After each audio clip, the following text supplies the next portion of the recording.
Here is a question. Read it carefully and think about the answer. Let us solve it step by step.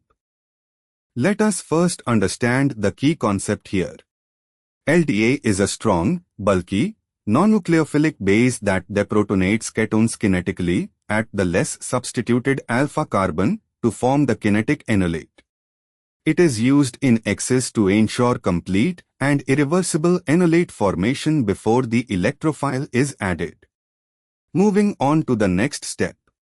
Identify the 2-alpha positions of 2-methylcyclohexane 1-1.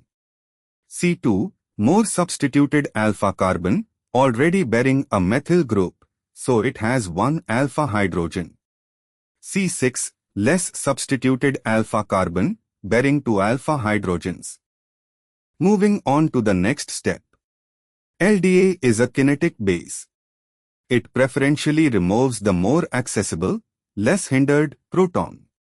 In 2-methylcyclohexane 1-1, C6 has 2 protons and is less sterically hindered compared to C2, which already has a methyl substituent.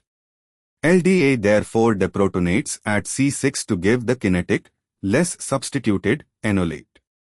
And for the final step, the enolate at C6 attacks ethyl iodide via SN2, placing an ethyl group at C6.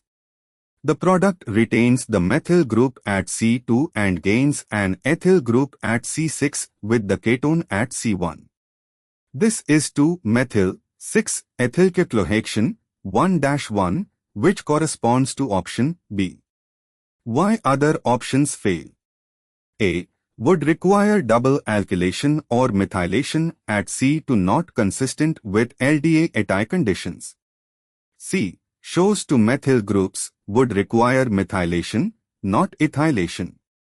D. Shows substitution at C3 and C4 inconsistent with alpha-alkylation adjacent to the carbonyl. Therefore, the correct answer is B. Therefore, the correct answer is option B.